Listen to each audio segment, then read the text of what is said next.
I had no idea. Yeah, that's one of the strangest things that's ever happened to me. I often wrote dispatches and emails and letters from different war zones just because I didn't have time to write to all my friends individually and say what it's like. And I was getting tons of emails from people saying, are you safe? Are you okay? What's going on in Iraq? How bad is it?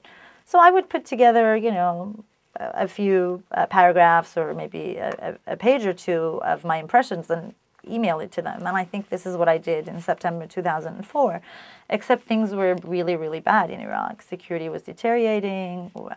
Our house had just been bombed and I had to evacuate, and, people were getting kidnapped. So, I kind of told it as it was, and I told it with a lot of emotion because I thought I was talking to my friends. I wasn't writing a piece for the Wall Street Journal.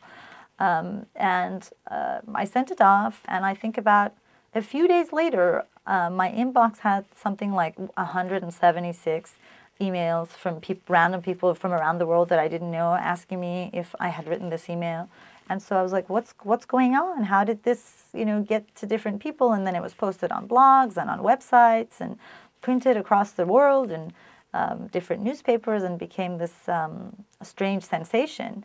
And people kind of saying, we didn't know it was this bad in Iraq. We didn't know that it was this dangerous.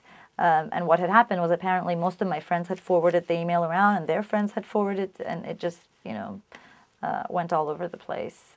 I think the response that I got from people, the outpouring of emotion and the outpouring of emails and letters that I got, made me think that maybe there's a personal story to be told about Iraq, and one that was more reflections and impressions rather than just the chronology of what had happened politically and militarily.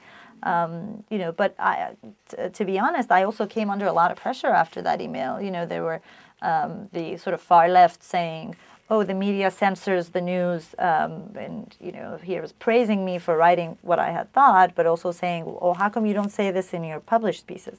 And the far right saying, you're biased and, you're not fit to cover Iraq, which I think both accusations were untrue. We had been saying that stuff just in a journalistic, objective way, and my published pieces were not biased at all. So, yeah, so that in itself was an interesting experience.